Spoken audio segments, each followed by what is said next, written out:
Most people are not failing because they don't know enough.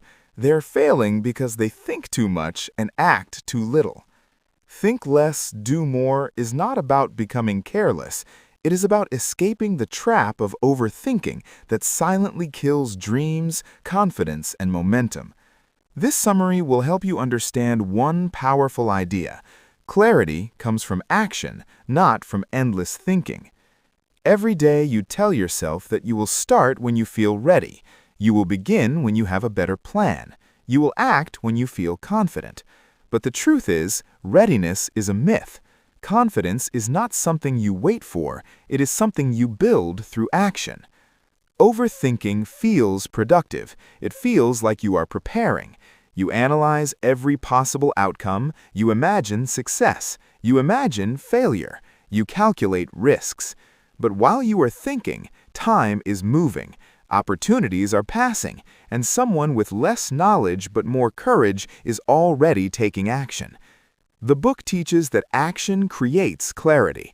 When you move, even imperfectly, you get feedback. Feedback gives direction. Direction builds confidence, and confidence fuels bigger action. This is the cycle that successful people follow. They do not wait to feel perfect, they start messy. Perfectionism is just fear wearing a smart mask. You tell yourself you want to do it perfectly, but deep down you are afraid of judgment, afraid of failure, afraid of looking foolish. So instead of risking action, you hide behind planning. But no amount of planning can replace experience. The world rewards execution, not intention. You may have brilliant ideas, but ideas without action are invisible. The market, your career, your fitness, your dreams, none of them respond to what you think. They respond to what you do.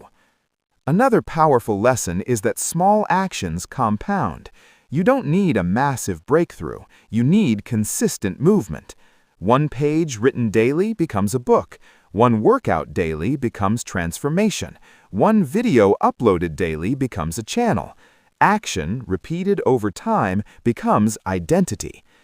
The book also highlights that thinking should have a limit. Set a deadline for decisions. Give yourself time to plan, but not unlimited time. Decide, then move. Even if the decision is not perfect, movement will teach you more than delay ever will. Fear shrinks when faced. The longer you avoid something, the bigger it becomes in your mind. But when you finally take action, you often realize it was never as scary as you imagined. Action destroys anxiety. Delay feeds it.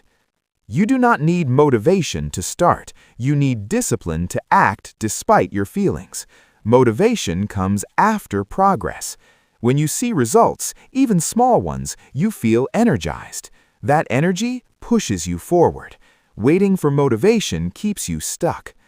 The central message is simple but powerful.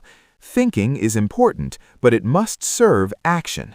Plan briefly, decide quickly, execute consistently. Learn, adjust, repeat.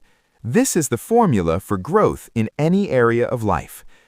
At the end of the day, your life changes not when you decide to change, but when you act differently. The gap between where you are and where you want to be is filled with daily action, not perfect action, just consistent action. And remember, doing something small today is always better than planning something big for tomorrow. So if you truly want to transform your life, stop waiting for the perfect moment. Stop overanalyzing every step. Start before you feel ready. Move before you feel confident. Take one small action today. Because in the end, success does not belong to the smartest thinker. It belongs to the consistent doer.